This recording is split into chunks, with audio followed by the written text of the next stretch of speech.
All right, guys. Hello there. This is Alan recording another comprehensive draft video, and I just recently finished a M19 draft with a broken Johnny's um, Planeswalker, and I'm happy to do another one here.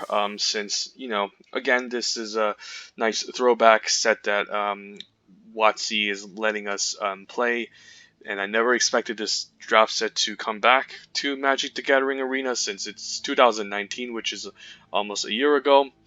Um, so yeah, just finished my first 7-win draft, and happy to record another one for you guys. So yeah, let's begin. I might do more Theros Beyond Death later, but this just recently came out, so let's get this going. And pack one, pick one. What do we open? Valiant Knight is pretty powerful.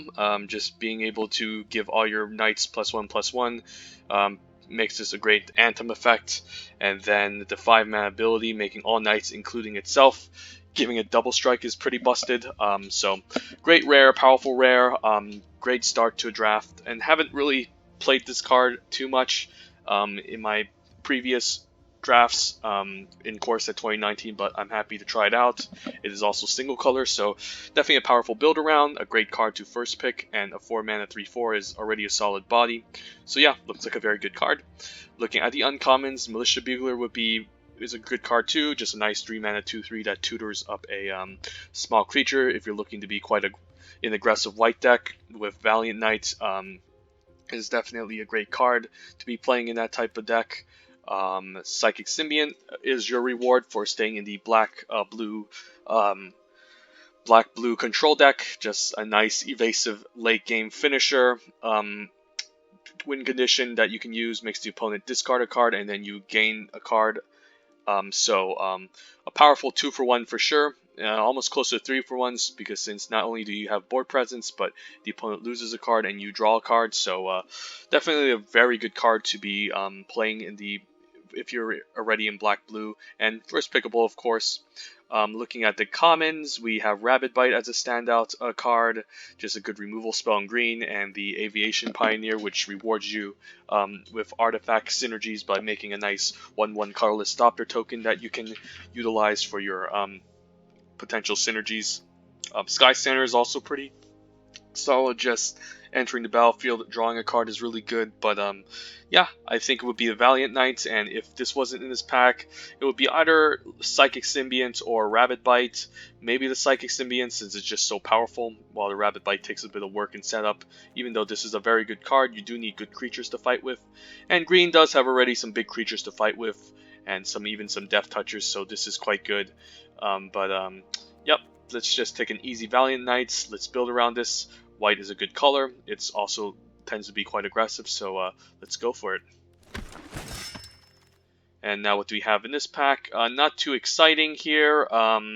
Sai, Master Thopterus is, I mean, it's not that bad, but however, artifact spells aren't all that amazing in this set, and the Aviation Pioneer is not considered an artifact spell. The first card we saw in this pack, the 3-mana 1/2 that generates a Thopter token, isn't an artifact spell, so this does require a huge build around. The potential of this is okay. You don't really usually want to sacrifice your 2 artifacts to just draw a card unless you're very desperate. And again, most of the artifacts aren't too powerful in this set outside of like the Meteor Golem or the Sigil Sword, but you do need those cards really to have some powerful artifacts. Otherwise, we'll be drafting some pretty mediocre artifact spells that I don't want in my deck, and I don't want to prioritize them just to have Sai. Psychic Corrosion for the blue controlling decks as a win condition can be fine if you're looking to draw a bunch of cards and mill the opponent. Psychic Corrosions can be pretty good. Overall, the white doesn't look impressive. Don't really want Knight's Pledge or Loxodon Linebreaker. Could just lean towards Rabid Bites and move towards the white-green Auras deck. Even though I'm not a big fan of white-green, sometimes it is a necessary evil. And if you pick up the payoff cards like the Satyr Enchanter or the Druid of the Horns, it can definitely be very good. So don't mind a speculative Rabid Bites. Otherwise, if I take Sai, I would be moving to like a white-blue deck. But again, most of the the creatures that generate artifacts aren't necessarily the artifact cards, and you rather have those over the mediocre artifacts. So we'll see how many artifacts we pass up throughout this draft to see if we were right or wrong. But yeah, I recall that the power level and score in the draft simulator showed that Sai is not necessarily a good card to pick. So let's take a rabbit bite here and see where we move towards. Here, what else do we have? Nothing exciting in white again. However, we got some pretty strong blue cards. The skill animator is definitely very powerful. And it can be any target artifact. So if we take this early, we can set up for a nice blue-white artifacts deck. And basically make a bunch of 5/5 Thopter tokens that can be incredibly powerful. If we want to stick with the white-green plan, we got a huge payoff in the white-green deck, being the Druid of the Horns. Whenever you cast an Aura spell, it just creates a 3/3 green beast creature token, which is very powerful. And we did pick up a Rabbit Bite already. However, I don't know if I want to commit to this archetype too well. I'm not a huge fan of this archetype due to the fact that you are putting enchantments onto yourself, and that leads to potential 2-for-1s if the opponent has a removal spell, and that can really punish you really hard. And also, this needs to be on the battlefield first. And then also, not only does this have to be on the battlefield, but you need to equip it exactly onto the Druid of the Horns to get the 3/3 beast green creature token. The Satyr Enchanter is a better payoff for the white-green deck, I say, since it also counts enchantment-based removals, and you can target other creatures, including your own opponents or your own creatures, and then it allows you to draw a card. However, this one is exclusively onto the Druid of the Horns, which, this card is good if you are already in the white-green deck, but I don't know if I want to commit to it again, simply because getting 2-for-1 can feel pretty bad. There's some other good blue cards, including Dwindo and Essence Scatter. I'd probably take my first Dwindo over Essence Scatter just to have something that can affect a creature that's already on the board. And this is a pretty nice removal spell, but Skill Animator just has a highest upside, so if we take this early, we can move towards do another white-blue draft, where we focus on artifacts and also some potential knight synergies. And even if we don't get too many knights, Valiant Knight is good by itself. Just giving this double strike is great, but obviously you want more knights. But gotta take the Skilled Animator here, just a very powerful card that brings a lot of huge upsides that can just win the game by itself if it goes unanswered. Here, still not an exciting pack. I guess there's a Dwarven Priest as a fine blocker. Salvager of Secrets if we end up in another color. I mean, Salvager can be pretty good with the Rabbit Bite. It's pretty good if we do end up in like black-blue or blue-red as a way to fetch back some removal spells that end up in the graveyard. This card, though, it's looking to be played in a more grindy controlling deck, obviously. You aren't looking to play this in a white-blue deck for the most part, due to the fact that white-blue uses a lot of enchantment-based removal, and it's not something that you can get back from the graveyard. Otherwise, like Dwarven Priest is fine, pretty mediocre. However, there's better 4-drops. Most of these are okay, like the Centaur Courser. If we do end up in white, green is a fine 3-drop. So don't mind taking a Salvager. I mean, we could end up in like blue-black or blue-red, and we might have to give up our first pick, unfortunately, even though this is very powerful. But really, nothing stands out in this pack. And between Centaur Courser and Giant Spider, I don't know which one I would pick. Probably the Giant Spider as a good blocker on the ground, but don't mind taking the Salvager Secrets in case we primarily stick with like a blue. Here, guess there's a Gallant Cavalry, which goes well for Valiant Knight. However, there's also a Shock in this pack. The best card in this pack is obviously Shock, but given that I have Valiant Knight, I'm leaning towards this Gallant Cavalry a lot more, just to have my first copy for these knights. The Shock is definitely better, but yeah, this is just such a good card that I have to. It just has so much synergy with the Valiant Knight that I think I take it over the Shock. I mean, it could be wrong. I could end up in blue-red, of course, and this Shock might work well with the Salvager of Secrets. But again, the most powerful card in this pack is by far the Valiant Knight. So I might just take the Gallant Cavalry here over the Shock just to have some synergy going. And I do want to build around this, to be honest. It's just such a good card. So, yeah. Let's go take a Gallant Cavalry. And here we could just take a Disperse. Explosive Apparatus could be pretty decent for the skilled animator, actually. It's not a great removal spell, but, you know, sometimes just paying 3 to deal 2 damage to any target can be okay. Disperse is a much better card, but I think if we're going to move into white-blue artifacts, we might as well take out our first artifact now, and this is a playable card, even though it's not exciting. So let's take Explosive Apparatus here. And here, I guess we could take out Disperse, or we can take a Rustwing Falcon. So I think we're moving out of green here, since blue seems slightly open. And yeah, I could just take my first Rustwing Falcon as a nice 1-drop. I mean, it's pretty good if you have like artifacts to follow up with this, like the Rogue's Gloves or the Axe, the Marauder's Axe. Maybe it's better to take a Disperse just to have some interaction, maybe. Since having 1 copy of these might be more important than a Rustwing Falcon, since usually white-blue tends to have lots of flyers already, so yeah, let's go for the Disperse. And now I guess I can just take a Oresco's Swiftclaw. I think if we're going to play Gallant Cavalry, I don't think we're going to be a deck that keeps up mana for Bone to Ash. This is a card for like usually black-blue or blue-red that's looking to play lots of instances and sorceries, like the Salvager of Secrets. Could just take the Swiftclaw here just as a mediocre 2-drop. There's also Invoke the Divine that's main deckable but not exciting. Some fine green cards here but also not very exciting, so we'll take the Swiftclaw. And an Aviation Pioneer, this is the card I was talking about. It's not an artifact card, but however, it creates an Thopter token. So we took Signmaster Thopterist. We only have 1 artifact spell, which might not still be worth it. And we don't really want to sacrifice our artifacts again. So I'm happy to see the Aviation Pioneer. We can move towards build this white-blue Flyers deck. And could see myself playing Frilled Sea Serpent as an okay ground blocker at 6. And here, not a big fan of Knight's Pledge. Could be fine if I pick up a Rustwing Falcon. I highly doubt I'm going to play Loxodon Linebreaker in this type of deck, since the Tolarian Scholar might just be better if you pick up Gearsmith Guardians, because the Gearsmith Guardians want you to play mostly blue creatures. So we'll take a Knight's Pledge. Nothing here. Plummet for the sideboard. This is the card I was talking about. But don't hate the Gearsmith Prodigy just as an okay 1-drop. That can play well with the early artifacts if we pick up some. And we can be slightly more aggressive and controlling. I mean, than controlling due to the fact we have these knights that we want to cast. And we do have a skilled animator trying to make big creatures. So could just do a good 1-drop here for us. Nothing here. Alright, so this first pack was pretty good.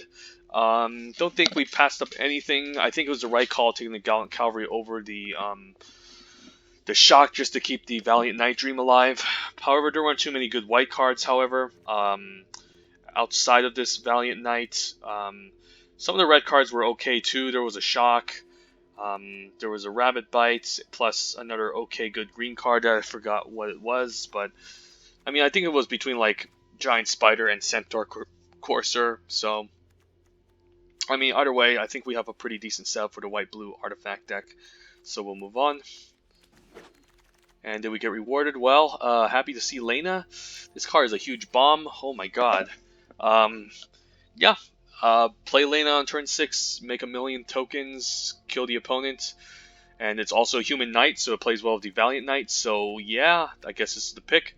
Otherwise, Meteor Golem would be excellent, provides some artifact synergies, enters the battlefield and destroys a target creature, which is already great. And we don't have too much artifact payoffs besides the skill animator, maybe Gearsmith Prodigy.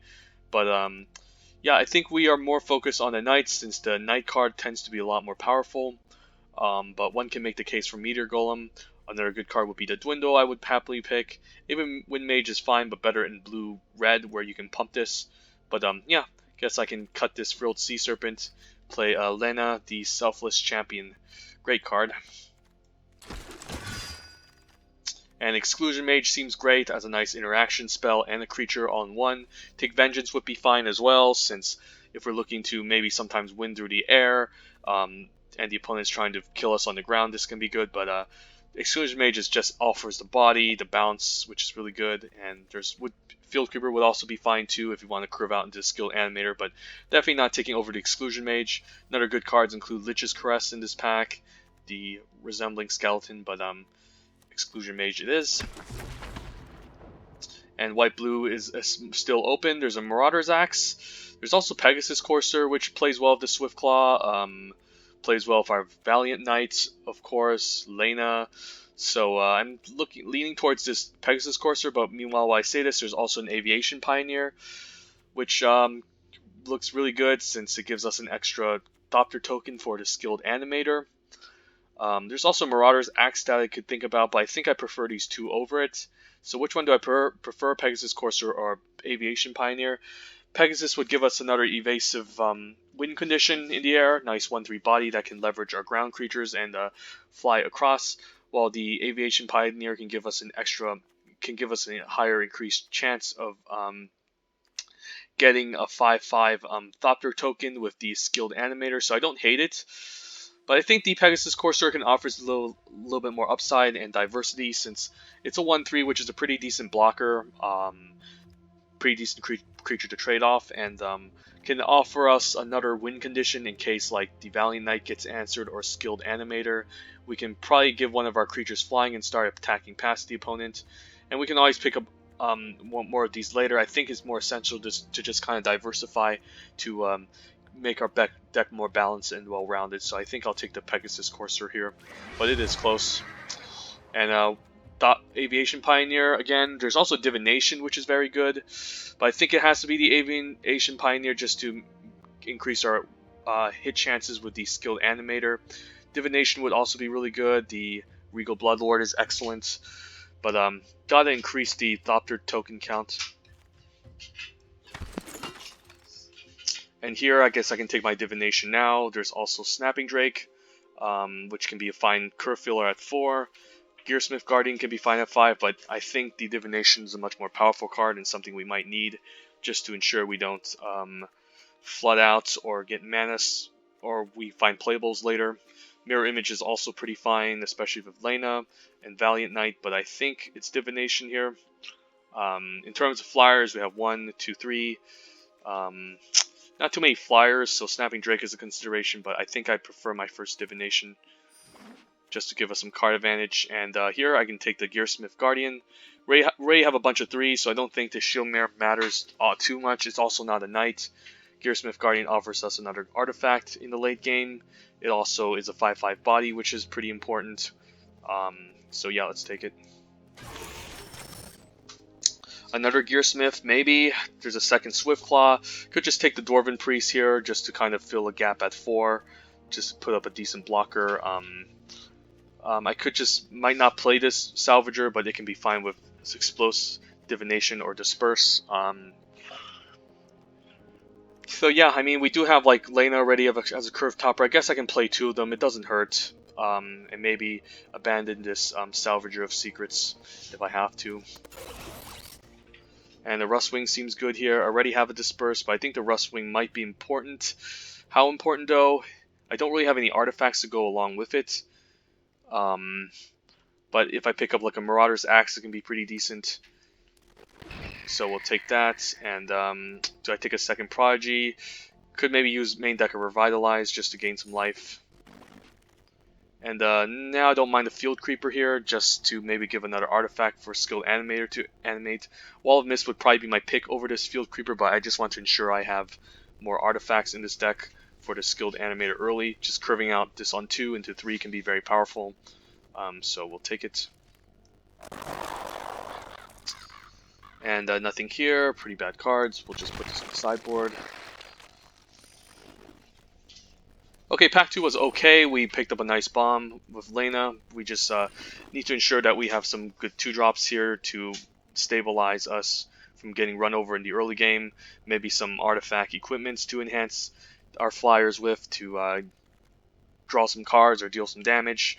It could be nice if we pick up some more removal, which we're kind of lacking. So hopefully the final pack delivers. And another Exclusion Mage seems good. However, there's also a Sky Scanner that looks pretty nice. But I don't know if I can take that over a second Exclusion Mage. This is pretty nice since it draws us a card and is an artifact. But in terms of the artifacts, I think we're good. Especially if we only have 1 payoff card. Gallant Cavalry would be fine too. Just as another fills the role with 4, giving us more knights to work with. But I think the Exclusion Mage on a power level is just much higher. so I think I'll take it. And a Horizon Scholar, but ooh, there's a late Mystic Archaeologist. Can't say no to that. It's a fine 2-drop that we can play on 2, sometimes to desperately deal some damage or trade off, and then we can activate the ability in the late game to draw us a bunch of cards. So this looks pretty nice. Horizon Scholar would be my pick if this wasn't in this pack, since it offers us another win condition in the late game. However, it is 6 mana, it is quite expensive, and we don't really prioritize ramp in the white-blue deck, unlike green. But here, it'd be a clear Mystic Archaeologist. And Take Vengeance can be fine. There's also a Snapping Drake I can use, but I'm kind of lacking removal here, so I think, unfortunately, I had to take this Take Vengeance. The Snapping Drake will also offer another good win condition as a flyer. But in terms of removal, we have double Exclusion Mage and Disperse and maybe Explosive Apparatus. Nothing that deals with big threats, which we are kind of soft to, so I think we have to take the Take Vengeance here. And here, I guess I can now take the Snapping Drake, but there's also Cavalry Drill Master, which is a Knight, which plays well the Valiant Knight.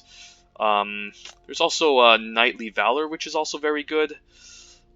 Just being able to enhance our creature and create a bunch of Knights is very good. We don't currently have too much Knight synergy outside this Gallant Cavalry, and I can definitely see taking this. However, it is another expensive 5-drop. So it's currently difficult to see what I want to take here. Snapping Drake can offer us like another good flyer in the air. Our 5s are looking kind of stacked. I might not play the Salvager of Secrets, to be honest, though, even though it can get back Divination and Take Vengeance if I need a removal spell.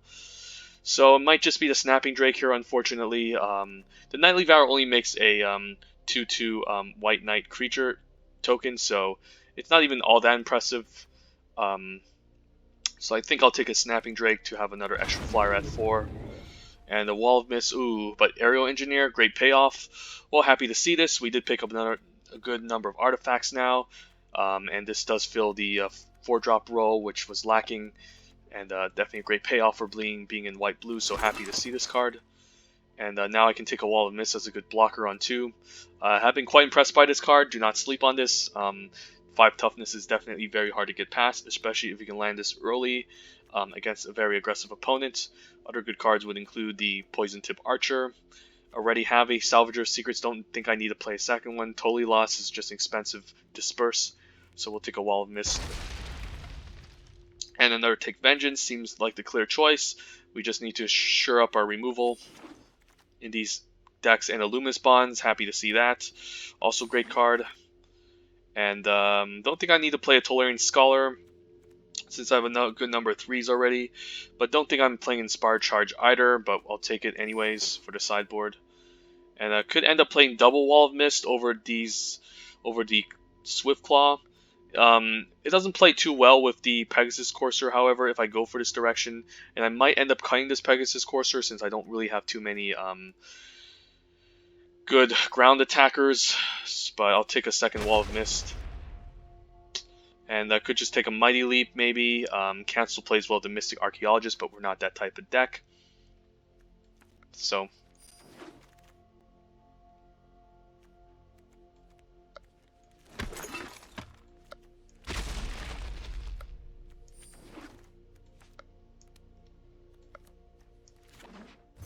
Alright, so pretty decent draft. So now the hard part is basically building it. So what are we looking to cut? We need 4 cuts here. Let's move our interaction spells to the other side. Definitely looking to play double Take Vengeance with the Luminous Bonds, since we have a couple of flyers. We want the opponent to be attacking us, and therefore we can kill their stuff once it's tapped. So I definitely see myself playing the Take Vengeance and the Divination. Rustwing Falcon doesn't seem all that great, since I don't really have anything to equip it with, so it's an easy no. Could cut an Explosive Apparatus, although it is another artifact for a skilled animator, an Aerial Engineer, but it's not all that impressive. Pegasus Courser also doesn't look too great. It's pretty good, the Gearsmith Guardian. It's a good 3-drop in general, but yeah, we don't really have too many big creatures to fly over. I guess the Gearsmith Guardian can be a big creature we can fly over with. The Salvager can also be cuttable. I mean, sure, it can get back like Take Vengeance, Disperse, or Divination, but that's in the late game. You do need to cast this for 5. You have to remember that, and then you have to use up a whole turn. The opponent will know that you have those removal spells, and they can play around the Take Vengeance. They can play around maybe the Disperse or Divination, and we don't really have too much instant speed or sorcery, so I think I can cut the Salvager of Secrets. 4s are looking great. I think this is still 17 lands, if I'm not mistaken. Could just be the Swiftclaw, even though it plays well with the Pegasus Courser. Could be the Gearsmith Prodigy, in fact. But it is another early game creature I can play on turn 1 if I need to. So yeah, this is hard. Could just be the Explosive Apparatus. Maybe I should have enough artifacts in this deck with doubles Gearsmith, Aviation, and Field Creeper that I don't need to play a bad card like this. But it's pretty nice if you can curve out with Skilled Animator. So, could just be the Swiftclaw, I guess, or the Wall of Mist. Maybe having one is fine. Since you do want to trade off, but, I mean, these are such great blockers. They can hold back 4 power, which is very good. So maybe just a Gearsmith Prodigy, since it doesn't look all too impressive, to be honest. And then one more cut. Maybe we just go 16 lands and say screw it. I mean, the only expensive card's Lena. We have Archaeologist as a mana sink, I guess, for 5 mana. Valiant Knight wants us to play 5 mana, but once we get to 5, we should be okay. And we want to risk flooding out, so maybe I do end up just cutting a land and just call it a day. Maybe just call 8/8. And I do like having double wall again, especially if we're looking to play with lots of flyers. So now for the sideboard, what can we consider? I don't think I'm taking Frilled Sea Serpent over Lena, because Lena is just a better 6-drop. Again, don't have too many instances and sorceries for the Salvager of Secrets, and even if I cast this, the opponent can play around it, and I do need a lot of mana to play this and cast this on the same turn. Wall Mist, already have 2 of them. Gearsmith Prodigy, I don't think we're super aggressive in the early game. The way we're going to win is just do Gumming Up the Ground, making a 5/5 creature with the Skilled Animator and flying over. Inspired Charge can be fine, but I mean, we do have a bit of a go wide plan, so I don't actually hate the Inspired Charge in this type of deck, especially with the Gaunt Cavalry and maybe Lena. And also double Aviation Pioneer, but I don't think I'm trying to kill the player on turn 2 exactly. So that's another thing to keep in mind. The Apparatus can be a fine removal spell. We do have Luminous Bonds already. Take Vengeance to deal with the opponent's threats, and a Disperse. So I think I'll just try it out like this. Go 16 lands, white blue flyers. And if something isn't doing too well, we can sideboard something out. Don't know if double Wall of Mist might be too excessive, especially if... I mean, it can be pretty decent, again, in the late game too, just blocking off the opponent's creatures while we're just trying to win through the air. But the Inspired Charge can also be a consideration. It is close. Could just cut the Explosive Apparatus, maybe. But it does offer a way to deal with 2 toughness threats that we otherwise can't. It plays well the Mystic Archaeologist too. Plays well Disperse, but we don't have too much instant speed outside of that.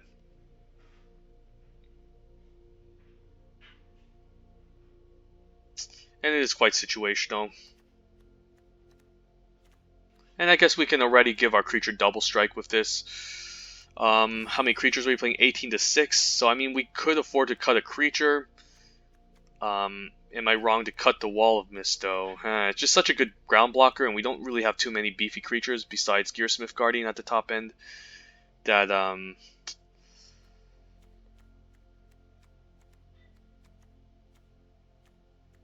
could just cut the Swiftclaw, but I mean, this Pegasus Courser gets a lot worse. Maybe I just cut the Pegasus Courser. As crazy as it seems, or maybe I just keep it like this. Yeah, let's keep it like this and try it out.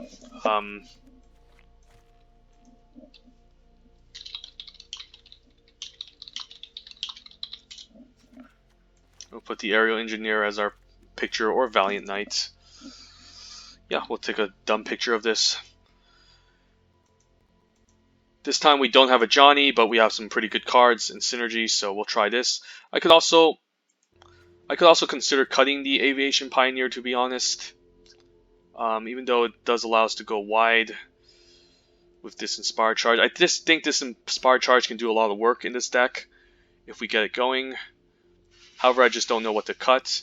Maybe it is just a Gearsmith Guardian at 5, since it can get kind of expensive to get to, and we're running 16 lands, so maybe we go like this, and hope for the best.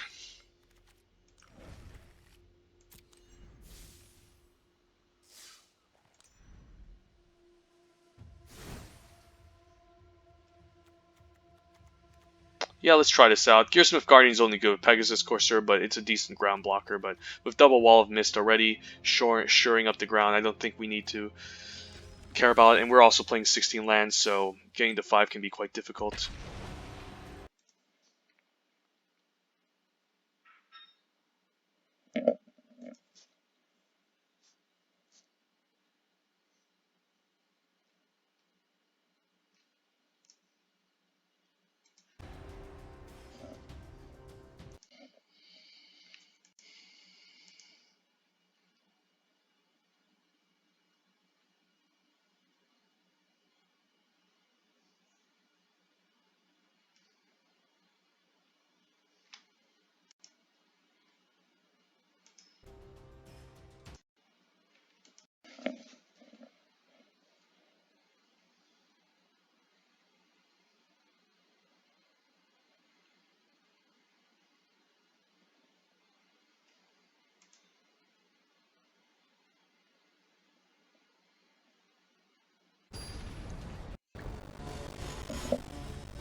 Alright, Wall of Mist. We do need blue mana.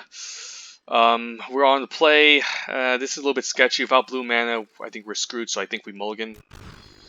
This is slightly better, but not that impressive either. I think we might have to bottom a land, even though we want to get to turn 3. Our curve does not look very high, and we don't really want to dump any of this, since this can be essential to our deck. So I think we bottom an island and hope for the best. Guess I can get rid of Apparatus, but yeah, I need some defense, so I think I'll keep this. Go for a greedy 1/2 lander here. It can be pretty nice if I get the turn 3 animator, Rustwing Falcon. Okay. Alright, we got to 3 lands anyways, so that's pretty nice. Don't really want to take vengeance on the Rustwing Falcon, since it's not going to do that much. Opponent's on the Boros aggro plan, so he's looking to go very wide. And meanwhile, we do have an Aviation Pioneer, and also Exclusion Mage can bounce one of his tokens back, but the Aviation Pioneer can come up the ground pretty nicely against these 1/1 tokens. Opponent's going all out. He could have a combat trick here, so that's a little bit odd. So I think I'll block with 1, see what he does. Force him to use a Sure Strike on a pretty bad card. That's fine, I'll be taking 2.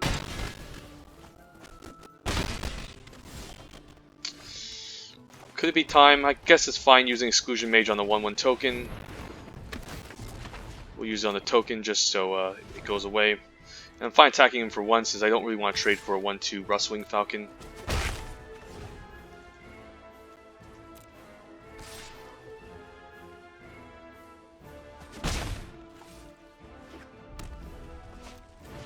Gallant Cavalry, okay, that should have been a better target with this Take Vengeance. But a Aerial Engineer is definitely promising, so let's get in there for 1. If the opponent attacks, I might just block with the Exclusion Mage. I'm probably going to leave the Aerial Engineer behind, since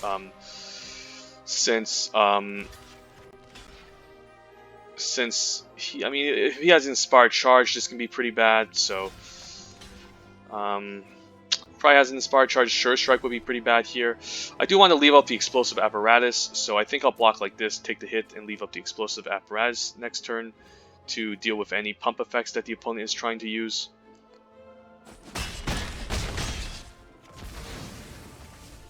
Since this is a pretty neat, decent ground blocker and flyer. But the Valiant Knight comes out. Do I play it or do I not? I think I play it.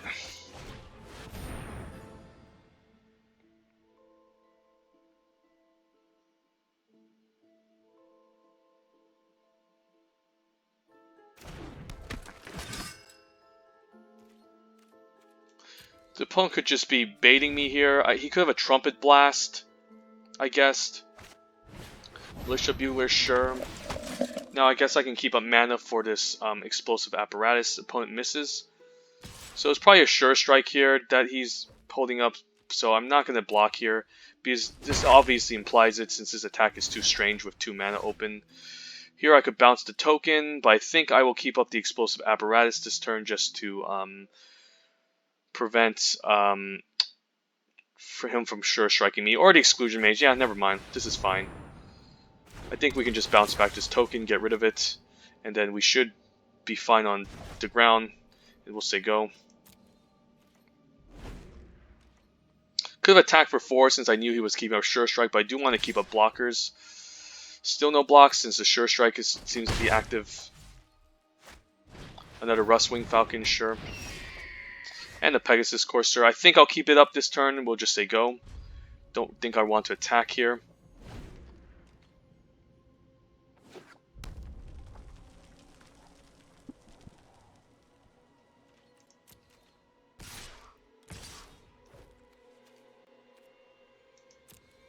I'll block 1 and see what he does here.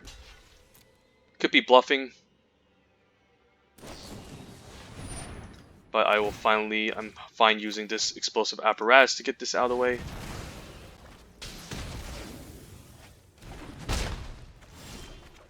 And Mystic Archaeologist is excellent. I could just take Vengeance, Mystic Archaeologist, or I could just put up the, ooh, I guess this can block the 1/2 anyways. So that's not bad. Mystic Archaeologist would be pretty good. Pegasus Courser is a good blocker though. Yeah, we'll play the Pegasus. Maybe we can get in there for 4. And then we can keep up the ground blocks going here.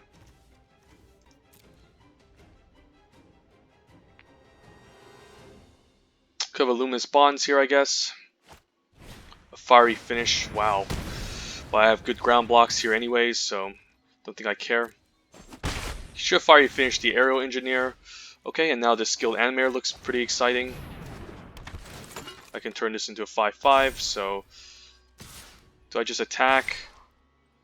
This can block this, this can block this. Yeah, I think I go for it since this is a 2-turn clock. And the opponent will need to shoot 5 to my face. So I guess if he has a Lava Axe, he wins. But if he doesn't, then I win. And a Gutter Snipe, okay. And he plays a Vishino, Pyromancer, okay. Definitely scary. Could just Luminous Bonds and basically win here, so I think we'll do that. And definitely missing your land drops is pretty bad with this deck. We are going to 16 lands, but alright, not bad.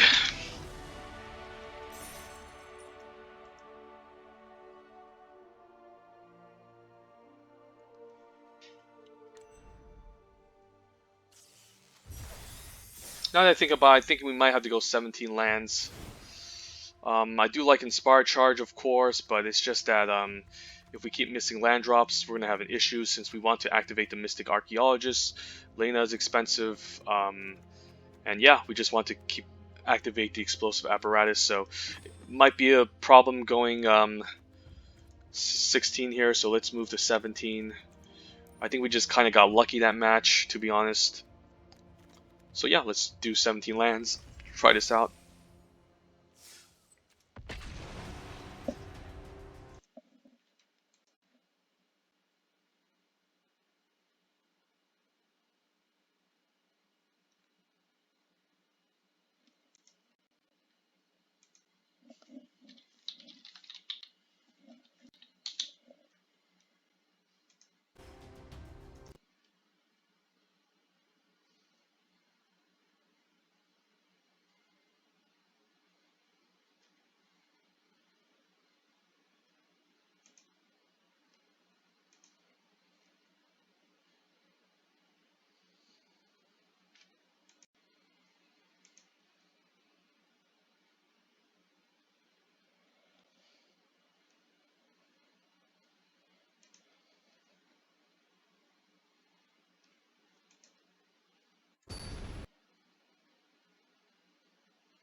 Right, not bad. 2-drop, 3-drop, 4-drop, 5-drop. We'll keep.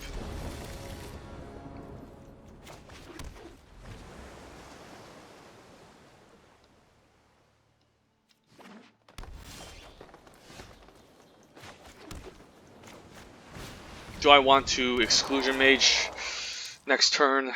Depends on what he plays. It does put a 2/2 on the battlefield, and I do have one already, and it does buy me some time. So I don't actually hate the Exclusion Mage play. I also have a Luminous Bonds anyways, so I think it's fine bouncing him back, putting him off tempo, and just getting there for 2.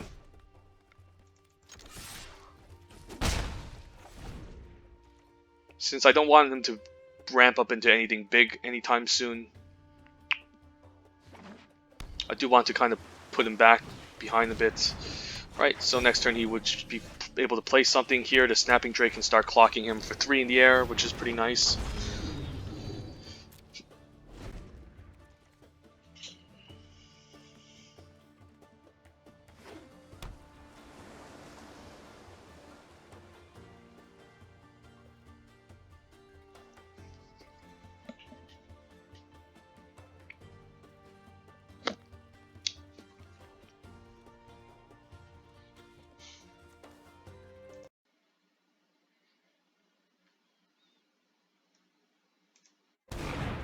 Alright, he plays the Bristling Boar, but we have a Luminous Bonds. I think I'll play the Aerial Engineer first. And I don't plan on trading for his Bristling Boar. He can attack with it, that's fine. I think I'm beating him in the race in the air regardless. So it's fine. I'm fine taking 4 here. He could have like a Rabbit Bite, sure. And then in that case, we might have to Luminous Bonds it next turn. Because I don't really want to trade off my powerful flyers for this Bristling Boar, especially if I can just chump block it at the end of the day. Also, I can't double block this, of course, so no blocks. We'll take a happy 4 here, and if he plays something bigger, we'll just bonds it. And a Skyrider Patrol. Okay, very powerful card. He can basically block my Snapping Drake, so I think this is the time to just blanket, since even if he does pay to give this flying, it can't block. So I think this is the correct choice here. So we can just kind of win with our flying army. Since we are dealing a lot more damage and we're the ones being aggressive, we don't really care about this Skyrider Patrol giving all of his creatures +1 counters and flying. So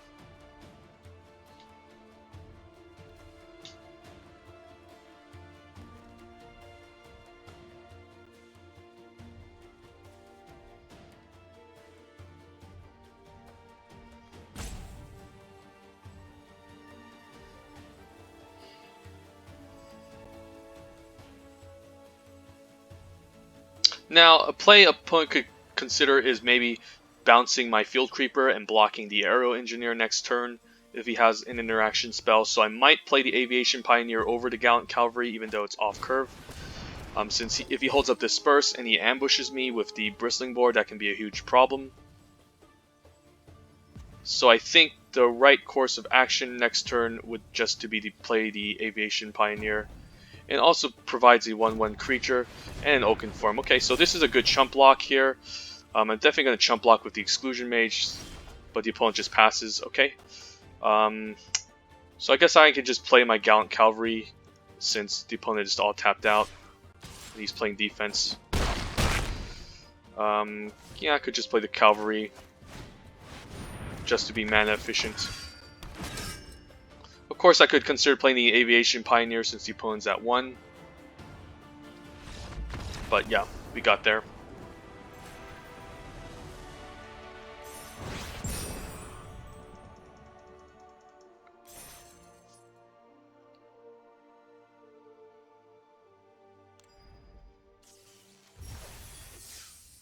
So yeah, I guess we are also just trying to win in the air of the flying. The Gallant Cavalry with the Valiant Knight, that might not be the best strategy, but it's kind of like a last resort type of deal. While we're looking to primarily win in the air from what I'm seeing. So yeah, let's see. Any considerations? Just look at the sideboard again.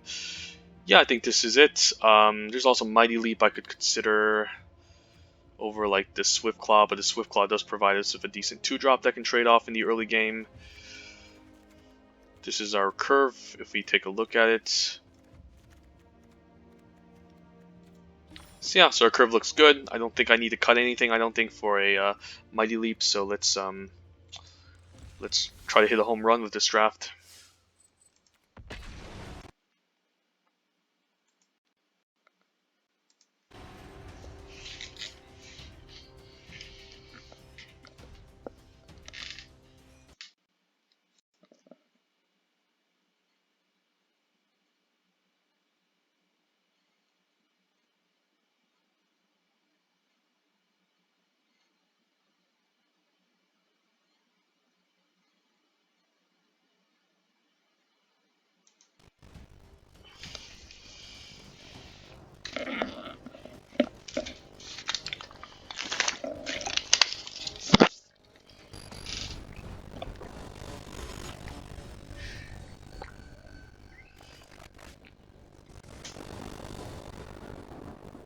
Alright, Mystic Archaeologist on 2.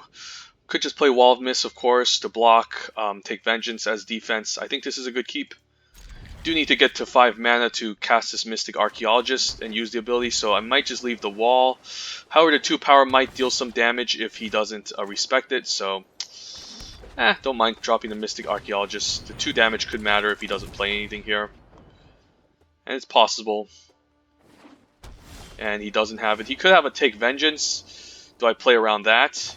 Maybe I do, since he's in white. Yeah, probably not attack here. Probably just say go. I think it's too important to keep this alive, since it can provide me a steady stream of card advantage and allow me to basically. Ooh, he plays a Colossal Majesty, so opponent's definitely doing the 4 power matters. Here, I think it might just be the Valiant Knight, since I can keep up double strike with this, but the Snapping Drake also attacks pretty hard, and it can fly over, so yeah, maybe Snapping Drake. And between drawing cards and Valiant Knight next turn, it might just be Valiant Knight, just to develop the board.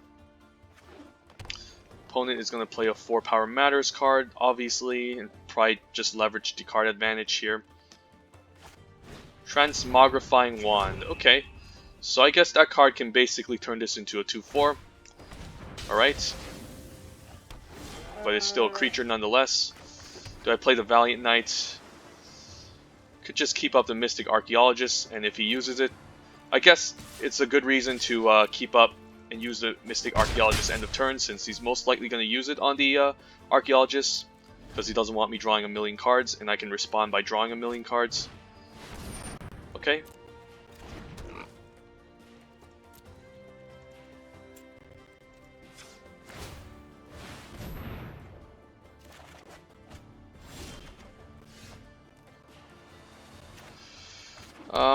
Do I keep up mana? I can still block this 0-5 pretty efficiently.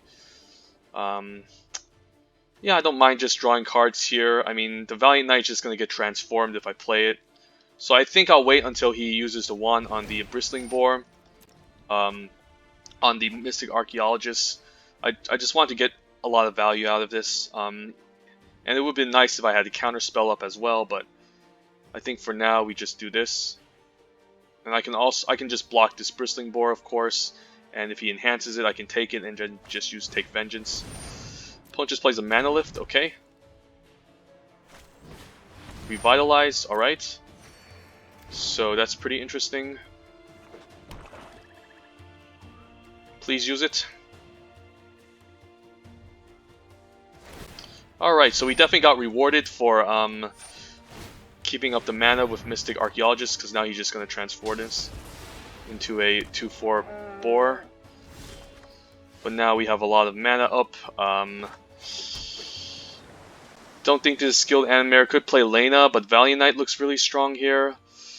Lena can just make 3/1/1 tokens. Could keep up Disperse, Loomis Bonds, and get in for 4 isn't bad either. Could just set up with Lena. How many tokens do I get? 4? 4/1/1 tokens? I don't hate Lena since this Valiant Knight can be better, so we'll play her out. And I can also give all of my 2/4s indestructible, or he can transform them, of course, which I also don't mind.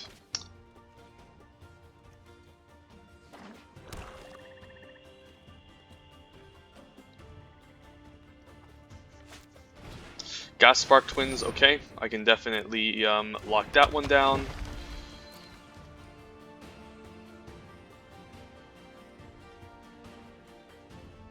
I can also just bounce it back, of course. Do I have any good attacks? Not really. My go.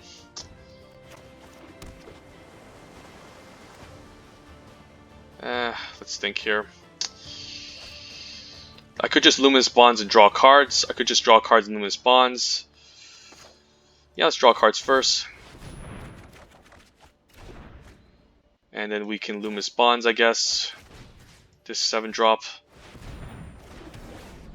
I could just disperse and hit. I don't hate it since I already have Take Vengeance, and this is quite a number of damage. 3, 4, 5, 6, 7, 8, 9. 9 damage. Yeah, I don't hate it. We can just get in there for a ton.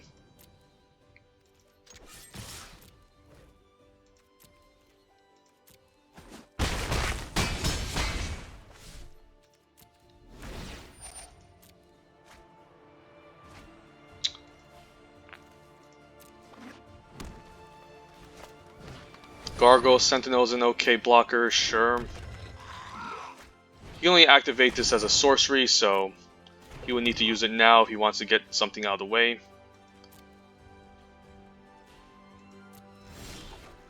Exclusion Mage isn't bad, so if I Exclusion Mage the 3/3 and I attack with all, how much is he taking? 1, 2, 3, 4, 5, 6. He's going to get down to 6, so I'm a little bit behind.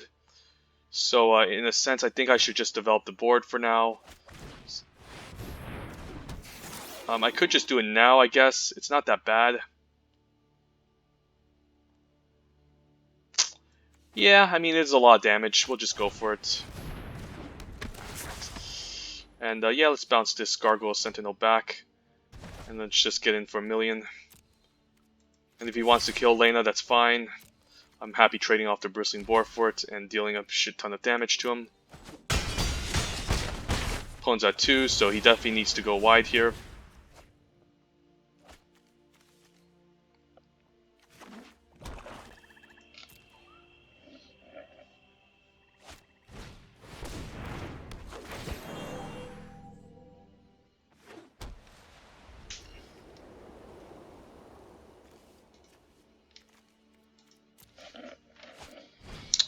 Alright, does he have enough blockers?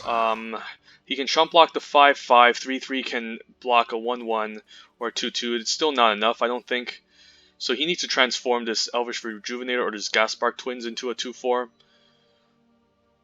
I think he has to do that.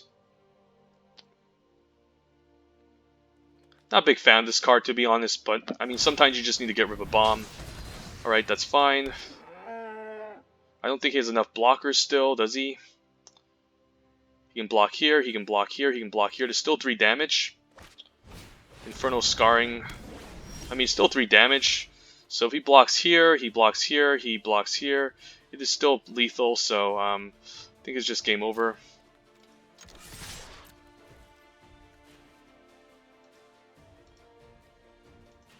Mystic Archaeologist is so good with like cancel and other instant speed spells. Too bad we're more of a tap out deck, but it's still very good, especially if you can draw 1,000,000 cards with this.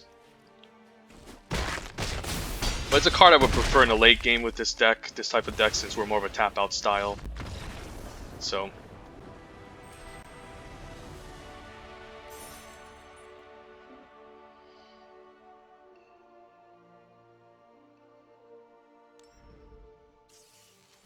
Alright, so currently, well, that's a good card. Currently 3-0, let's continue.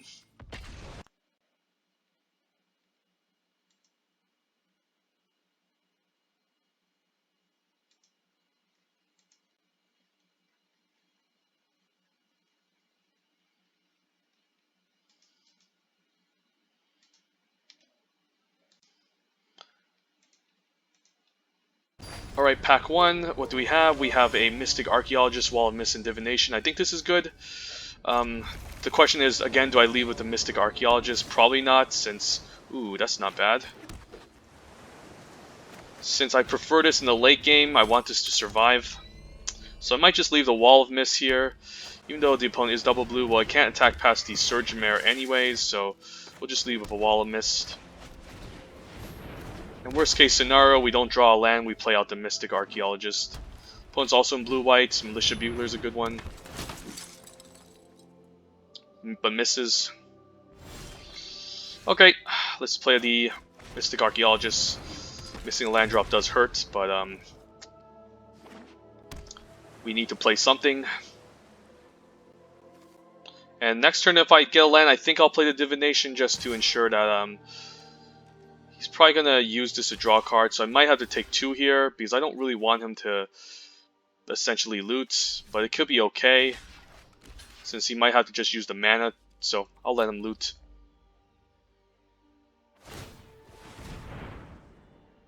He could pump twice, but yeah, maybe it's right blocking the Surge Mare since he's going to deal 2 damage anyways. So that was a little bit of a misplay there. Should block the Surge Mare. But I mean, I guess he does need to spend 2 mana, so now we got a land. Do we play anything here? Could just play the Pegasus Courser and we can block the ground. I think that's fine. I could also take Vengeance on this Surge Mare, but don't think it's that scary of a card since I have the wall to block it already. And a Hieromancer's Cage on the Mystic Archaeologist. Well, at least it ate a removal spell, and I wasn't at 5 mana yet. Yeah, so opponent's just attacking just to gain life here, makes sense. Land is good, so now I can maybe start racing in the air with this Snapping Drake. Do I have anything that can deal with non-land permanents? Don't know if I do. I guess Disperse can maybe get rid of it, but then I would have to Disperse and activate Mystic Archaeologist for card draw. Opponent obviously has a pump trick here or not. So yeah, opponent doesn't think he has a good attack, so it makes sense. Luminous Bonds, don't think I need a Luminous Bonds anything here. I think I'll just draw cards for now to ensure that I hit my land drops. And next turn, I guess I'll be blocking the Surge Mare and the Militia Bugler. Maybe take 1 from this Daybreak Chimera, this Daybreak Chaplain. Disperse is fine, sure. It's not a removal, it doesn't kill it, so.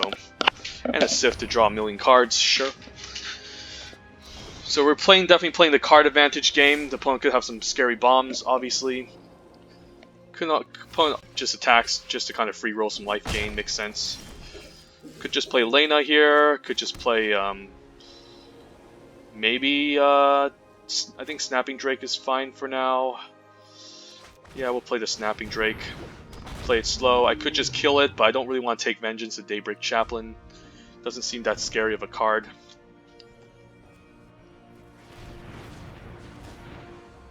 Opponent plays triple blue for a Dwindle, sure. And how do we block? Well, he can't even pump this, so I guess we still block somewhat like this. And I guess now I can maybe take Vengeance on this Surge Mare anyway, so he doesn't loot. I don't hate it. And then we can play the Gallant Cavalry and go wide with the Lena.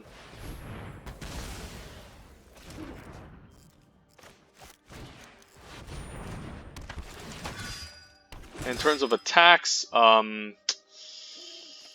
think I still stay back.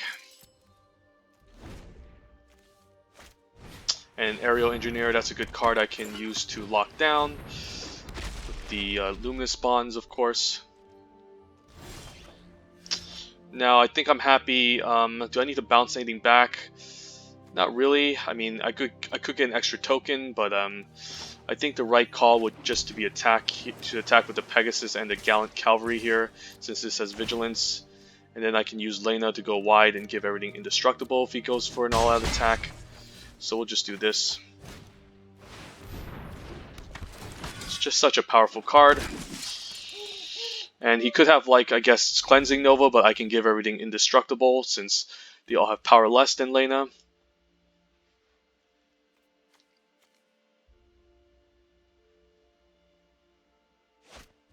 Dwindle. Do I activate the ability now? I still have the ability active, so I don't care if he locks this down. It doesn't get rid of the ability, so it's still okay. And if the opponent attacks, I can give everything indestructible, so that's not bad. Return target creature only the opponent's control. Okay, we'll just play an Aviation Pioneer for now. Could have like a cancel or something, but whatever. Could have a Mighty Leap, but I think I'll attack with a Pegasus and a Vigilance guy. And I guess if he does ambush me, I can sacrifice Lena, so that's not too bad. So we're slowly going to claw our way back here. Don't think we're going for an all-out attack, even though we have a million 1/1s. And an Angel of the Dawn, sure. So this might be the turn where it goes all in and I can just sacrifice Lena and basically trade off his whole entire board.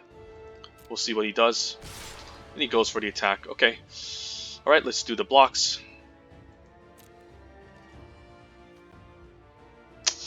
Do want to get rid of Lifelinker, so we will double block the Lifelinker. Kill the Aerial Engineer if we can.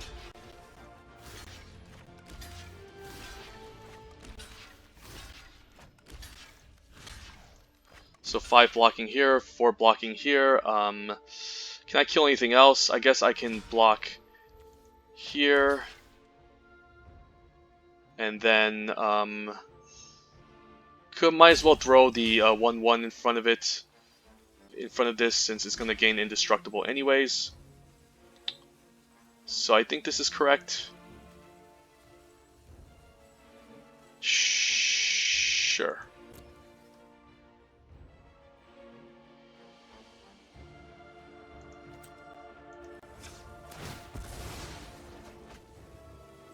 Well, oh, I forgot Lena had, alright, never mind. But I still trade off for a bunch of stuff, which is fine. I still have more board presence than the opponent. The Explosive Apparatus doesn't kill anything, but that's fine. I guess we'll just Luminous Bonds the Angel of Dawn. Made a bit of a misplay there, but we should still be fine. And no big creatures that I care too much about. So I don't really want to use an Exclusion Mage right here. We'll just say go.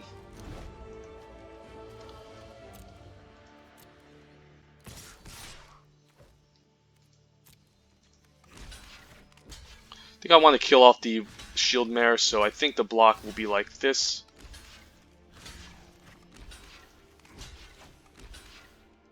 Yeah, we'll try it like this.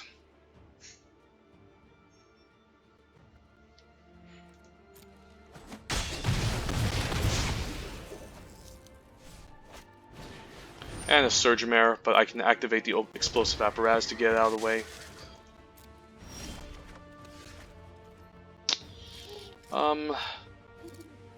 Sure, let's attack.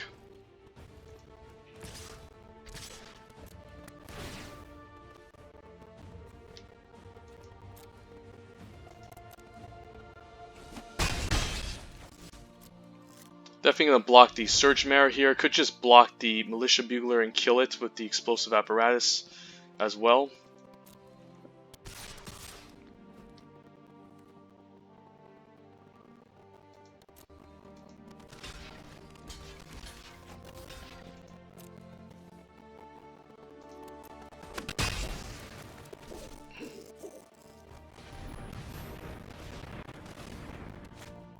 Gallant Cavalry, okay, that's a good Exclusion Mage target.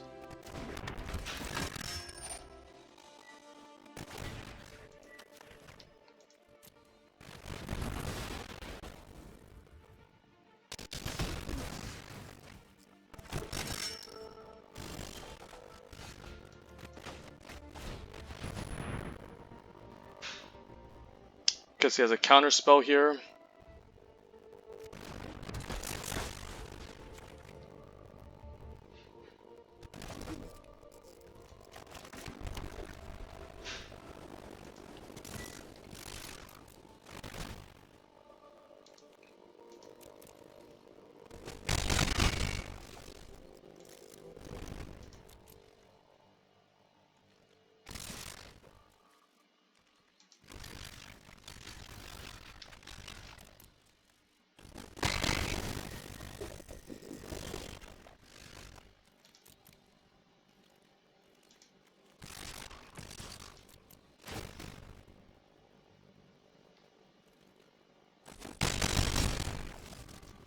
Luckily, this Pegasus Courser is carrying the victory. So if he has a single removal for it, I'm kind of screwed. But and we're both flooding out, I think. So we'll see what happens here.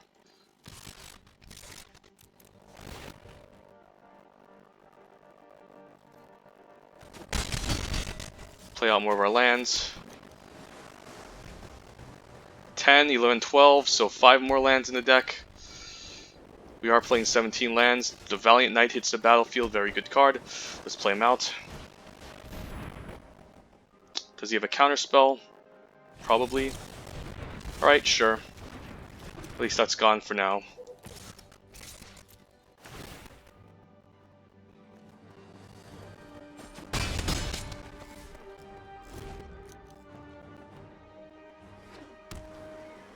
Opponent still has nothing. Seems like he top decked that land since he would have played that land last turn, so Pegasus Courser saves the day. So good reason to have in your deck since it offers another win condition that we otherwise wouldn't have. But if he gets rid of it, then it's going to be a huge issue. And he gets rid of it, okay. Opponent is at 1 here. He could just deck himself though. But he has nothing else to play, so I think we'll pass.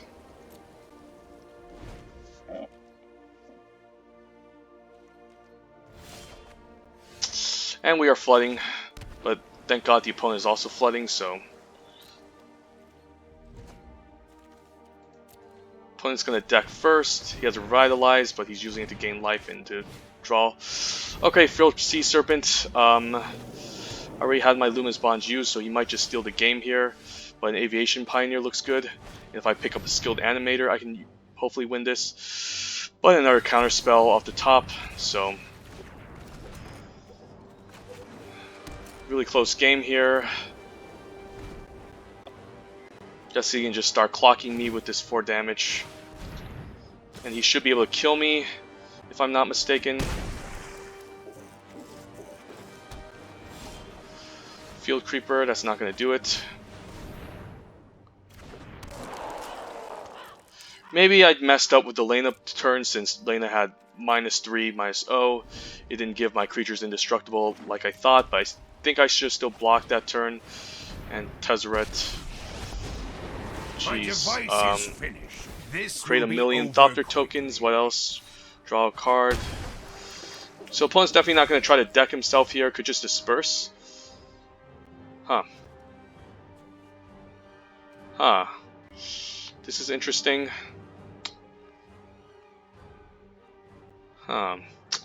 This is actually not bad. I could disperse the Gallant Cavalry, but that's not going to get through. Could just disperse my Snapping Drake, but he's just going to make a bunch of 1/1 tokens. So I think I might need to use a disperse to basically buy time.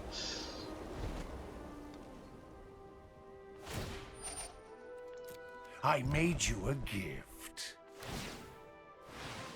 He's using up the whole turn, okay.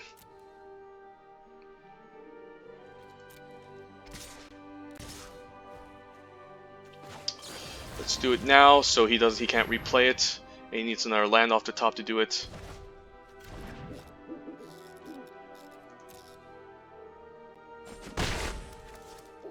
Guess he has another land to replay it anyways, okay. Alright.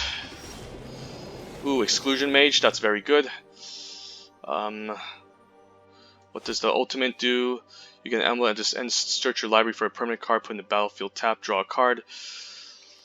Yeah, we'll just play the Exclusion Mage. Bounce back the Frilled Sea Serpent. And do I have any good attacks? Not really. Could trade the Field Creeper away, but he just has blockers up on the ground, so we just need to hope that the opponent doesn't kill us. Silent, obedient perfection.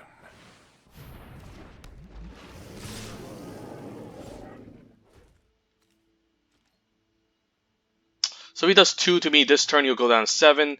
I should still be okay. Unless he has a pump trick. We'll see.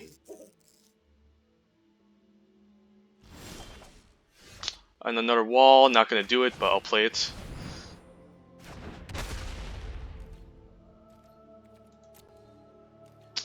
But this Frilled Sea Serpent, I think I should have played this game better, because I think this game would have been mine. But he also had Tezzeret in his deck A too, so master builds with ease. also has a way to get rid of it. So good game. Yep, can't really stop it. Very close. Phone was down to 1, but made some minor misplays. Maybe just forgot that Lena couldn't give all my creatures indestructible, but good play, opponent. Definitely need to learn from that matchup. Take my time slowly instead of doing things so haphazardly, but let's do it.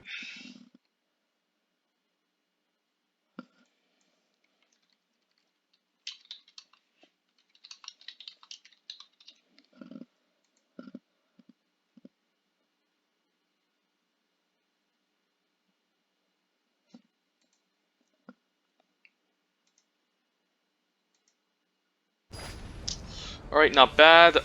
We don't have any artifacts to play early, but I think I'm still keeping this, since if I do get like an Aviation Pioneer, that can be pretty powerful with the skilled animator. But we do have a 2-drop. Opponent could just shock this, but we'll see. Still a decent card I can trade off in the early game, so opponent's playing Boros aggro, so he has to be playing 2-drops here. Pegasus Courser looks good. Yeah, I think I'll play the Pegasus just to have a blocker against these 1/1 tokens. Might be forced to use a Sure Strike here, but that's fine. He could just develop the board, obviously, and he plays Luminous Bonds. So I might as well trade here since this isn't going to do much. I guess I could still take 1, leave this behind for a bigger creature. Okay, Wall of Mist is not bad. I think this turn I just play Divination to ensure that I get my cards going. Then we can play Wall and then Exclusive Mage next turn, or the Gearsmith Guardian. Goblin Motivator, okay. Definitely want to trade off for something bigger. The Pegasus Courser is definitely very good. So I guess I might just trade off here, since the Pegasus Courser can give something flying anyways, and this Swift Claw doesn't seem to be doing much. So I'll trade off like this. And a Disperse against his token. But I think pretty interesting. Do I make the mana efficient play here? Could just wall here an Exclusion Mage, I don't hate it, but yeah, we'll play out the Gearsmith Guardian since he can potentially hit pretty hard next turn, and I do need to kind of race against his Boros opponent. And the Vishino Pyromancer off the top. Alright, how am I supposed to deal with this Pegasus Courser? That's the question. I might have to just outrace it. But I don't know if I can outrace a Boros opponent. Might need a flyer like Adopter. Ooh, Lena's very good, but I can't cast her. Could just push him off tempo, but he can fly anyways. Maybe just Exclusion Mage here. If I Exclusion Mage a Pegasus Courser, he'll just recast it and get an attack, so I don't think it's worthy of doing. So maybe I just play everything out, attacking for 5. Maybe try to outrace the opponent. Next turn I can keep up Disperse or something to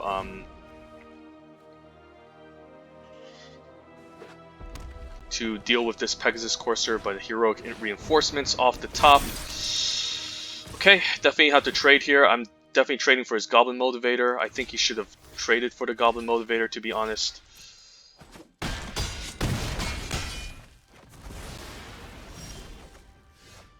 Lena looks good. He can get in there for 3, but Lena will allow me to go very wide. And I don't really want to play Disperse this turn, so we'll just go like this. Lena can be sacrificed to give everything indestructible, but I have to get in there for 5. Otherwise, I don't think I'm winning this. And a Cavalry Drill Master, but I think we should still be alive, if I'm not mistaken.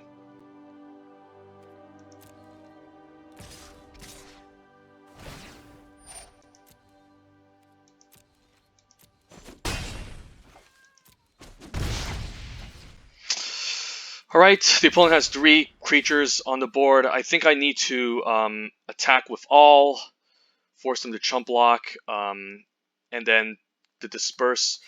Okay, so if I attack with all, what happens? He'll chump block the 5/5. Maybe 3, 4, 5, 6, 7. Go down to 7.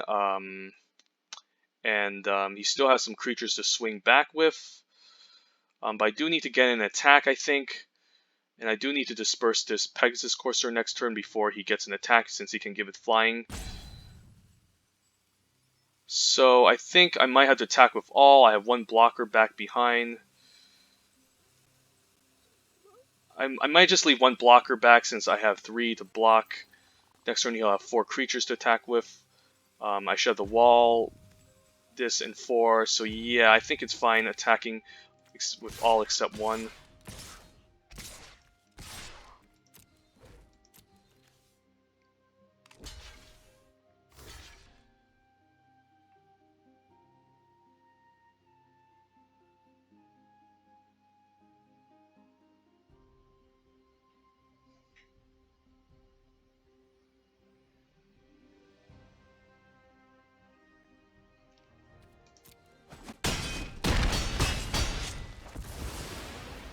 And then we can play the Gallant Cavalry and disperse on his pre-combat step.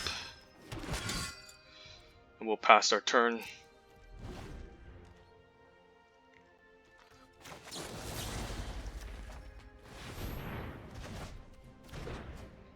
And then we can attack next turn with everyone, and hopefully that will be lethal.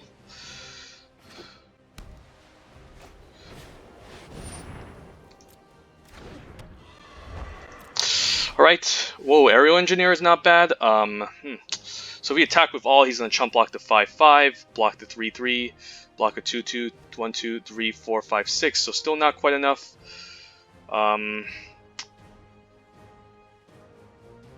However, I do have an Aerial Engineer, so so how much damage? She'll block this, block this, block this. 1, 2, 3, 4, 5, 6, 7.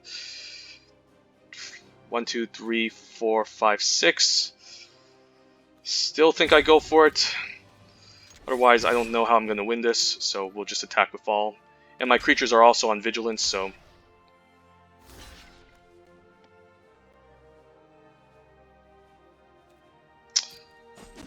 Unless he has a removal spell off the top, I don't know how he can win, so just gotta cross our fingers, hope for the best. He can either remove my Gearsmith or the Aerial Engineer, and if he does, he wins, basically.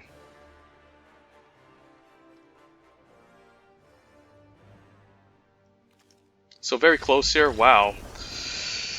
Wow, very close. Usually you don't really beat Boros aggro with these type of decks, but Wall of Mist to the rescue.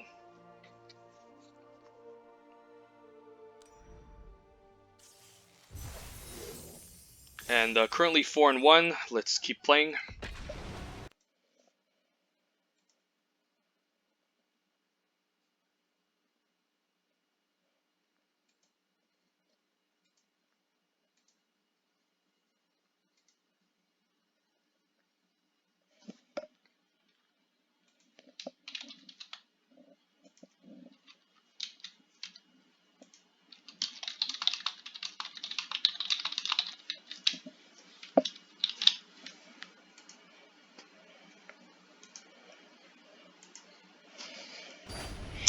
Alright, so with this hand, we're on the draw. We do have a 3-drop, a 4-drop.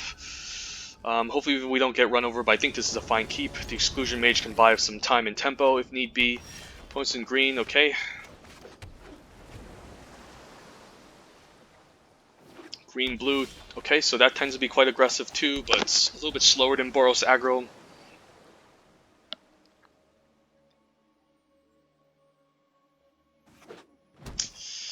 Let's see what he plays. An Elvish Rejuvenator. Not something scary and not something I want to bounce back, so I think I'm fine just playing my land and passing the turn. And then I can lead with like the Valiant Knight or the Snapping Drake next turn, depending on what the opponent does. Don't have double white yet to get this double strike, so maybe I can leave the Drake and then I can play Gearsmith Guardian, but as I say, the 2/1 enters the battlefield, so it's pretty good blocker. I could just play the Wall of Mist, of course. Do want to Luminous Bonds this eventually. I think I'll play the Valiant Knight since it blocks off the Highland game pretty nicely while I take 2 in the air.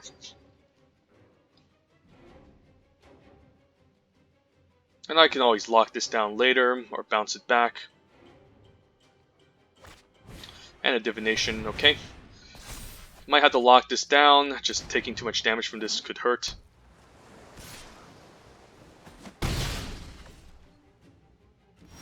Opponent could have a trick here, so I don't know if I want to attack the Valiant Knight. I do need to race the opponent at some point. So let's move to attacks. And then what can we do here? I guess a Gearsmith Guardian doesn't hurt. Since it can attack pretty large next turn. Could bounce it back the Aven Wind Mage, which I don't hate. We can do that next turn, I guess. Just play the Gearsmith Guardian. Could have a counter spell up, obviously, so forgot about that. Alright. Alright, I'll be taking a beating here. Maybe I shouldn't have attacked since I forgot about the counter spell. But I do need to get rid of this flyer somehow. I could trade off for it. And a Skyrider Patrol, okay. So this is pretty scary. He might just give something else, the +1/+1 counter.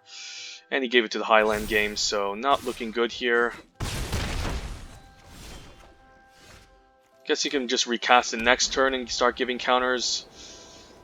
So I guess I have to attack with a Valiant Knight here, if possible.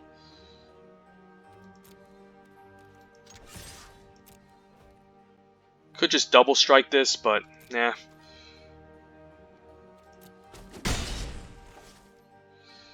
Here, what do I do? Could play Snapping Drake. Yeah, I think I'll do that. Play Wall of Mist. And might trade off or whatever with whatever he attacks with.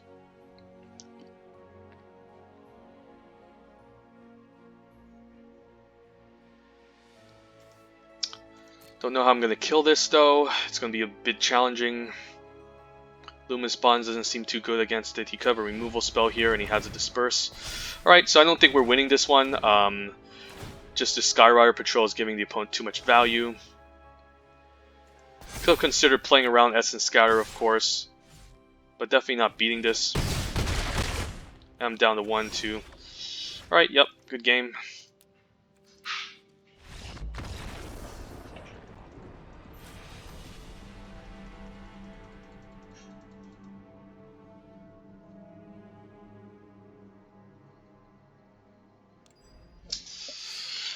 I could consider cutting Wall for the Inspired Charge, you know, but again, I don't have too many early blockers, so I still think we keep this configuration.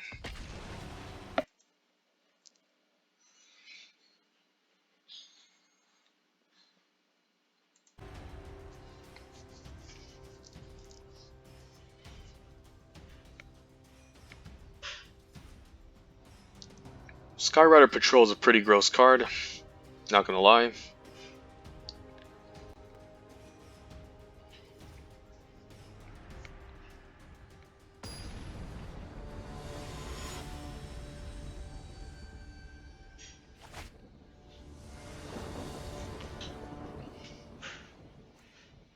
Alright, no 2-drops. I do have a Divination, we are on the draw. I think I'll risk it.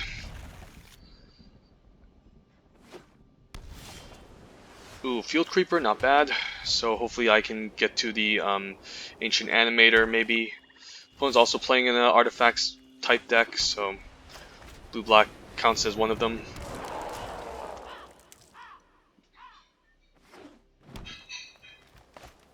Opponent's on Sultai, okay.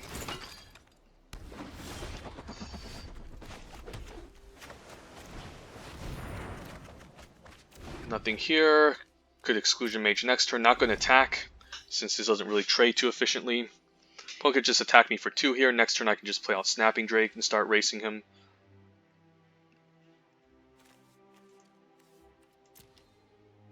We just drew a bunch of lands, of course, which isn't all that exciting. So this attack implies that he might not have anything to follow up with the Aviation Pioneer. I guess if he attacks with both, it presumes that he has something to follow up with. But if he doesn't, I guess he doesn't really have anything to follow up with, so might be a good sign, but he could just be tricking me here. Don't think I'm trading this field creeper, to be honest. So yeah, he probably doesn't have anything to follow up, other than maybe a counter spell, like an Essence Scatter. So we'll see if he has it. Probably has an Essence Scatter, but nope.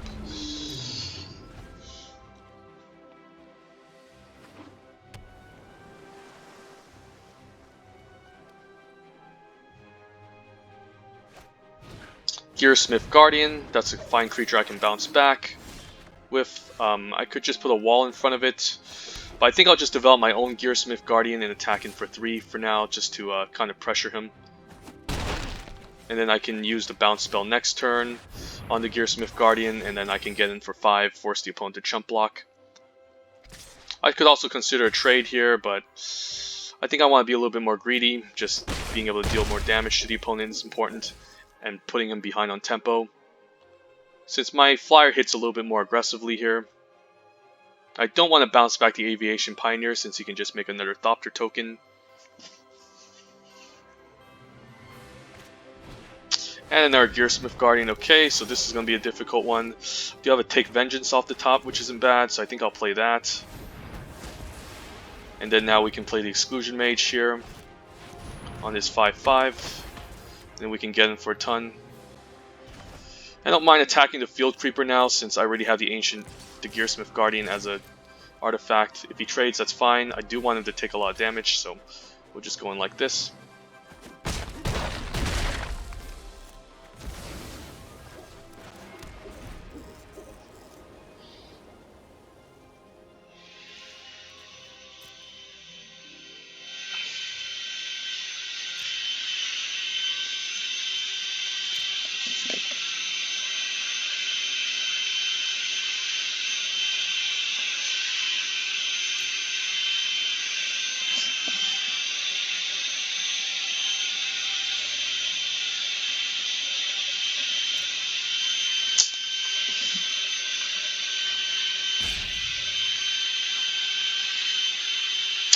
So the opponent does have a blue creature, so this Gearsmith Guardian is not going to have 5 power. I think he's just noticed that by now.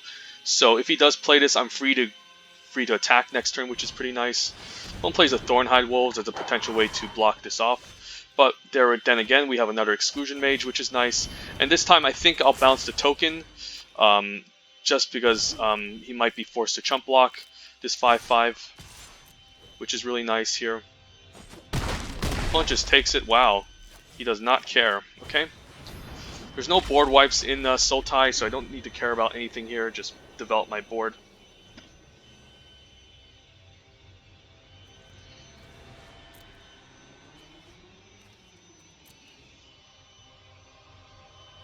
These Exclusion Mages are definitely doing work.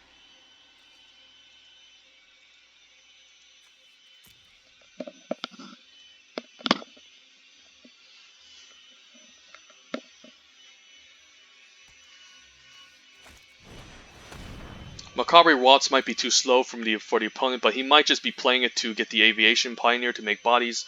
But I do have 4 attackers on the battlefield, so at least one of them will get through. So it's pretty much game over here.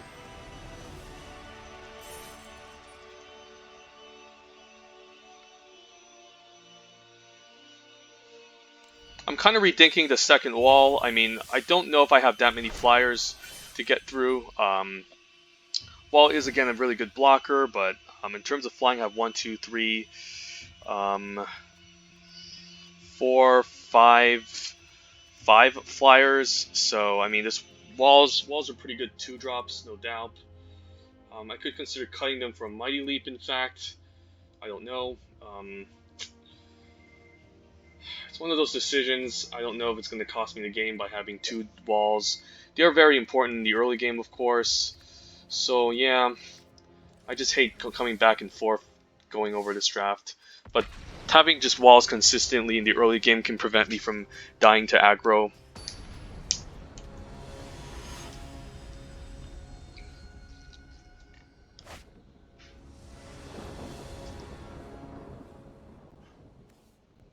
And Swiftclaw, well, we can live the dream if we get an island. We can play the Aviation Pioneer into Skilled Animator, so I think I'm willing to risk this. And we do have a 2-drop here, so Boros aggro opponent, and we do get our blue mana, so we'll hide that info for now. Opponent plays a Rustwing Falcon, okay. I don't think that can beat our Aviation Pioneer with Skilled Animator. I'm fine attacking with this next turn if he wants to trade. And a Boggart Brute, okay. I think I'm fine attacking here. I do have a Aviation Pine. I do have the Skilled Animator to follow up, so this is a good trade for me. And I can't block this Boggart Brute anyways. 3 damage is good. The Aviation Pioneer can resolve. And I could double block this and play my second one, but I think I want to get this Animator as quickly as possible to start racing the opponent. So I don't think we block here. And the Havoc Devils, okay. I do have a Disperse. Could just take Vengeance here and Wall of Mist. That's actually not bad. Yeah, let's try that. Since this is pretty difficult to block, I think I'm fine attacking like this. Just playing, doing the mana efficient play over the more greedy, riskier one. And this Wall of Mist can block this 4/3 pretty nicely, so.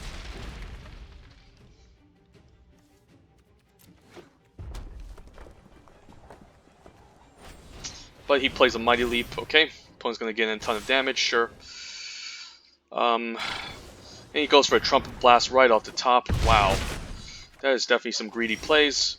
But I do want to keep up Disperse, so we'll play out the Skilled Animator, keep up with Disperse, and try to outrace the opponent here. So yep, happy doing this, and we'll just move to attacks. I think I can attack with all just to get as much damage in as possible. And then this Wall of Mist can block off this Havoc Devils. Next turn the opponent doesn't attack, I can just bounce back the Rustwing Falcon. Alright, we will go to blocks. Block here. Does the opponent have anything? A Sure Strike. Okay, how much damage will that be? Still don't think that's enough, since how much is going to trample through? 3, so I think we'll let that resolve. And then we will bounce it back. Good game. He probably has a Shock in hand. So we'll just move to attacks. Yeah, if I let that resolve, he could have a Shock in hand and he could have killed me. But luckily I dispersed that before it resolved. I could have been more greedy, let the damage happen, and then see if he puts up another blocker, but I do have 5 in the air, so yeah, currently 6-2. Let's take out this final boss. The walls have definitely been very good. So yeah, let's get the 7 wins and make another nice Coreset 2019 video.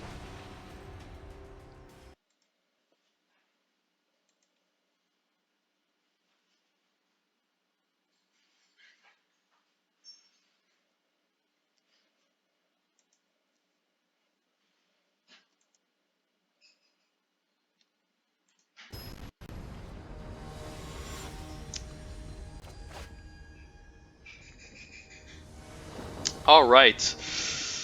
Well, Skill Animator is great. I am on the play. I don't have any artifacts, but can I really afford to mulligan this? These 2 cards can be quite expensive. Exclusion Mage is good, but then what do I play afterwards? Yeah, I think this is a mulligan. Too risky, and this is a little bit better. I think I'll keep this, and what do we bottom here? Could bomb the Snapping Drake, since I already have Aero Engineer as a fine flyer. And if I can resolve this Gearsmith Guardian on 5, this can gain flying. Could of course cut the Gearsmith, since this can give me 2 flyers potentially. This is a little bit hard. Yeah, maybe just bomb the Snapping Drake.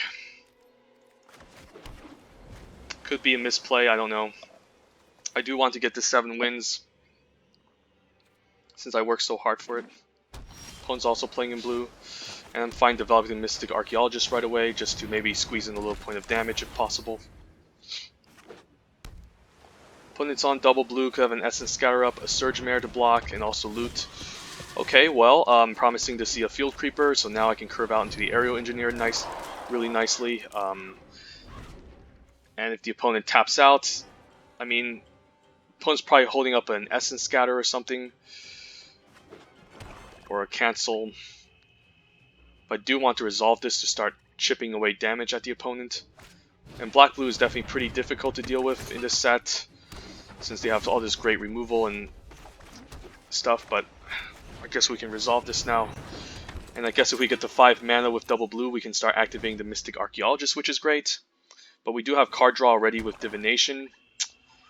I do want to start pressuring the opponent, of course.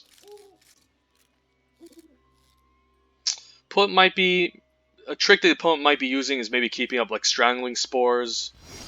Probably has Strangling Spores. I think I'll move the attacks first to see what he does. If I lose this, I guess that's fine, since I don't even have Counterspell in my deck. Could have a Strangling Spores here, but he doesn't. Could just be a Counterspell. So, yeah, I think I'll Divination here. I don't want to risk this Gearsmith Guardian. And then now I can play out the Swift Claw. And if he counters this, that's fine, since flashes in a Hard Blade, but my 3/1 can block it pretty nicely.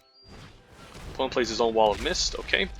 So he's also playing this strategy where he gums up the ground.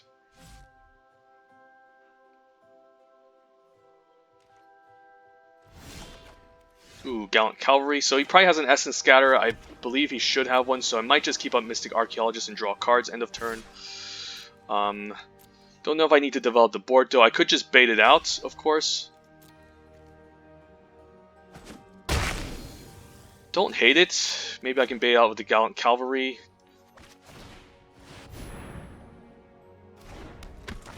But it seems to resolve nicely, so maybe he doesn't have anything here.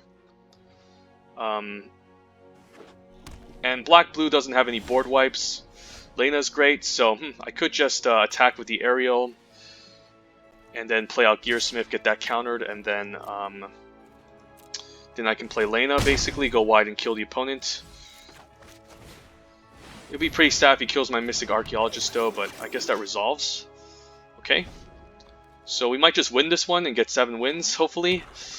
Just no huge bomb flyers, please. And then we should be fine.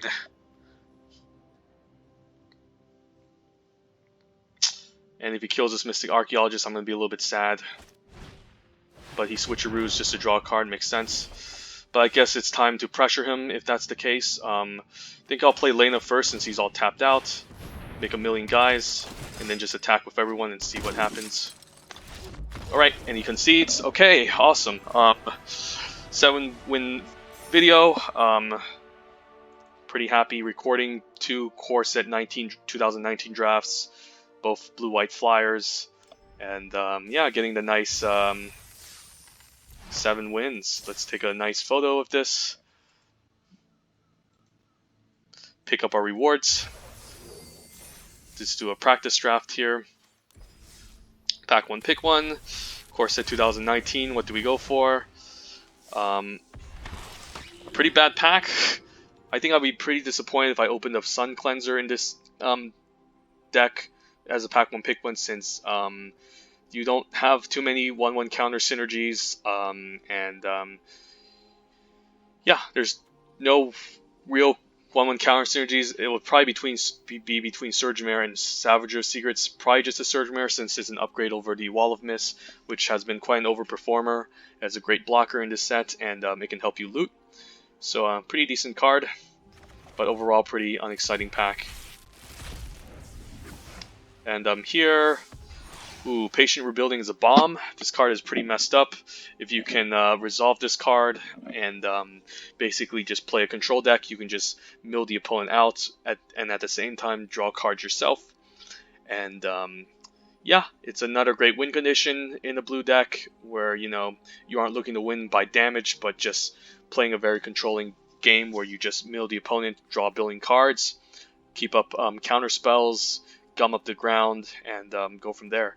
But other good cards include Lich's Caress, Starcrown Stag, but I think I would obviously pick the Patient Rebuilding, and then between these two it is close. White is the best color in this set, since they have a lot of great commons, but Lich's Caress is just a very powerful removal spell.